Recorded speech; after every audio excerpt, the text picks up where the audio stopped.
La notion de nouveauté est à considérer toujours par rapport à un groupe donné, par rapport à une communauté donnée. C'est l'échelle qui convient.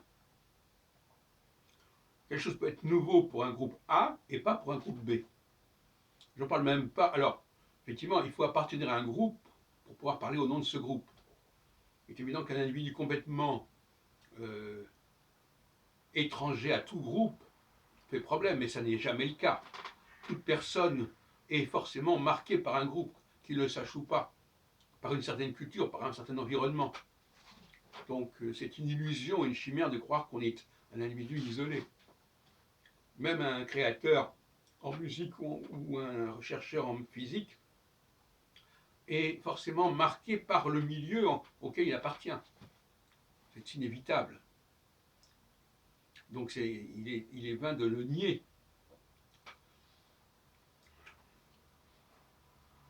Je dis ça parce que finalement, le groupe, c'est l'interface entre l'individu et, je dirais, l'absolu, et le public global. Je vous donne le premier résultat.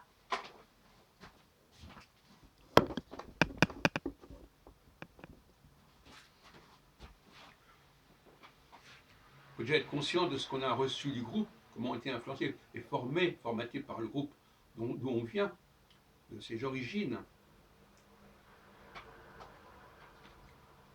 Et de toute façon, on est limité par cela. Mais cela dit, comme je l'ai dit dans d'autres vidéos, la culture générale permet d'échapper au conditionnement trop particulier, trop étroit d'un groupe donné et d'une génération donnée et d'une époque donnée et d'un milieu donné.